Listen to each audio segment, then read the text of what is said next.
Hello ओली, यहाँ पे मैं इडियम्स एंड फ्रेजेस बताने वाली हूँ।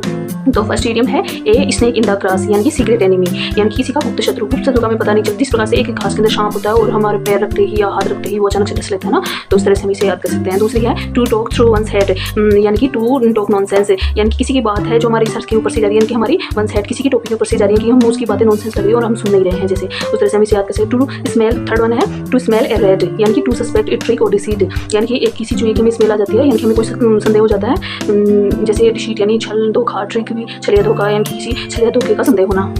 फोर्थ वन है to throw down the gauntlet, यानी टू गिव ए चैलेंज। तो इसे हम कैसे याद करें? गॉन्टलेट का मतलब होता है कि हम लोहे का दस्ताना, तो हम किसी को बोलते हैं मैंने हथियार फेंक दिया, यानी कि मैंने गॉन्टलेट फेंक दिया। थ्रो डाउन यानी फेंक दिया है, तो आज मैं तुमसे लड़ूंगा, यानी मैंने हथियार फेंक दिया, अब मैं तेरे से वैसे ही लड़ूंगा। तो टू गिव ए चैलेंज, यानी खुली चुनौती देना। लास्ट वन है to be a rolling in money, यानी कि टू बी वेरी रिच, यानी कि किसी के पास मनी की रोलिंग हो, तो मनी हो, उसकी रोलिंग हो तो वो तो रिच ही होगा ना। तो इस तरह से हम इसे याद कर सकते हैं।